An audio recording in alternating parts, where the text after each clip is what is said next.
আমাদের পাড়ার অনুদা পাশের পাড়া তৃণমূল নেতার মেয়ের সঙ্গে প্রেম করে। যখন অনুদা সেই তৃণমূল নেতার বাড়িতে যায় বিয়ের প্রস্তাব নিয়ে, তখন সেই পাশের পাড়া তৃণমূল নেতা অনুদাকে প্রশ্ন করে, তুমি কি করো, আমার মেয়েকে কি খাওয়াবে? তখন অনুদা কিছু না ভেবেই স্পষ্ট কথায় উত্তর দেয়, আমি স্বাস্থ্যসাথীর কার্ড পেয়েছি, যেখানে আপনার মেয়ের কিছু হলে চিকিৎসা করাতে পারবো।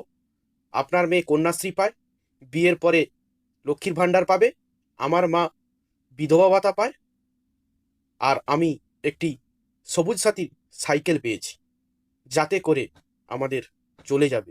কিছু না করলেও হবে, সবার উপরে আমার মাথায় মাননীয় মমতা বন্দ্যোপাধ্যায়, মমতা দিদির হাত। তাই আমার কিছু না করলেও চলে যাবে। আর এখন আমি পাড়ায় পাড়ায় লক্ষ্মী পাঁচালী শুরু করে উন্নয়ন পাঁচালী পড়ে শোনাচ্ছি। তারপর থেকেই সেই তৃণমূল নেতা যখন অনুদা তার মেয়েকে নিয়ে পাড়ায় ঘুরতে বেড়ায়, তখন আর কিছু বলে না। দেখতে পেলেই অনুদাকে সেই তৃণমূল নেতা মুখ ঝুঁকিয়ে চলে যায়। এটাই অনুদা এবং তৃণমূলের সেই নেতার কাহিনী।